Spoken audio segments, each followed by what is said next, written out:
I remember in 6th grade how we were all given a hypothetical $1 million to spend it on anything we wanted, and I drew pictures of funny-shaped, colorful mansions with pools in every yard because I was building a village where I could take all of my 6th grade friends and their families and my family and line them up down the street, and we could be our own village with our own rules. I remember one of my favorite things about growing up was helping my parents put some finishing touches on a house they bought when it was under construction in a new subdivision, and that it was one of the first homes finished on that block. Other than about 6 houses and a few other kids, there wasn't anything left but open fields around, and I remember watching them build up that entire neighborhood before we moved. I remember praying for wings so I could fly to school and carry my friends on my back, but for the wings to be invisible so that only certain people could know and it could stay a huge secret. I spent weeks looking for them. I figured if God was going to hide a huge pair of invisible wings somewhere in the house, it was going to have to be a really good spot.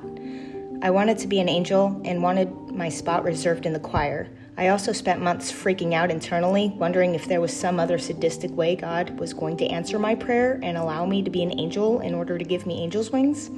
Nightmares ensued. And yet, even though I was a teenager by the time we moved away from that house, I still spent time in the new house wondering if maybe I hadn't checked the attic at the old house well enough since I was rarely up there. I remember that one time my sister's friend from her high school found Dad's gun in his closet and aimed it at the sliding glass door that led to the backyard from the parents' room, and how they wanted to look cool for a brief moment before a sound rang out and glass went everywhere. And no one came to look for me because no one knew I was home yet. I stayed under the couch until Mom found me later that afternoon. I remember that one time I asked a boy to be my boyfriend when I was 10, and we broke up on and off 13 different times by the time I was 14.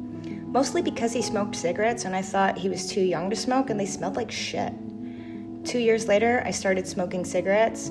I tried to quit 13 different times. I quit smoking after 11 years. Thank God. Quitting was difficult. I wouldn't be surprised if he still smokes. I remember going to Camp Keep.